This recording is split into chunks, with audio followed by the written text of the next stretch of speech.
Okay, good afternoon everybody. Today I am taking a class regarding constructor overloading. Regarding in earlier classes I explained regarding what is constructor.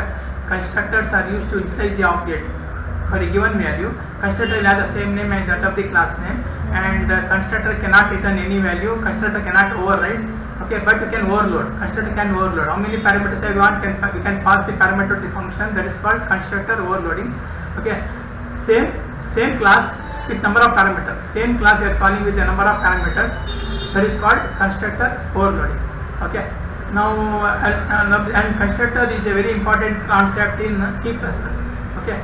Now what I will do, I will go to Dev C++. I'll show you the program regarding constructor overloading.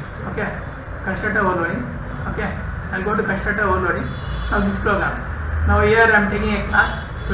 Same class name, whatever the name you are given, same thing you are giving here inside the class by using parentheses. This is called constructor. Constructor will have the same name as that of the class name. Constructor are used to initialize the value. Now whatever the parameter you are not passing to the constructor, those are called default constructor.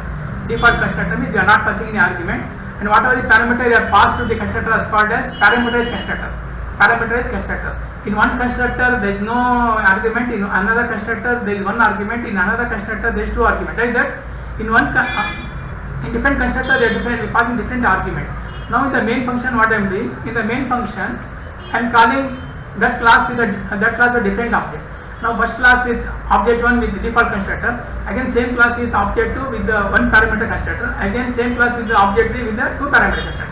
Like that I am calling different object for different parameter. Object 1 is for default, object 2 is for single parameter, object 3 is for two parameter.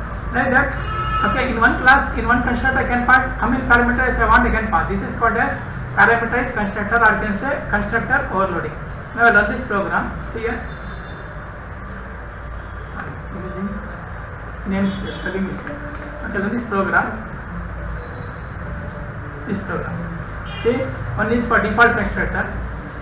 One is for default constructor, and one is for single parameter, one is for two parameters. In single parameter is what is taking the value only 1. In the second parameter is adding, that is 1 plus 2, 3. Okay. In the first object showing default value, second object is taking the value 1.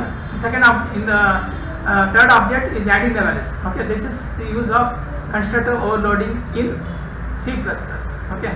Constructor overloading in C++. Okay. Thank you.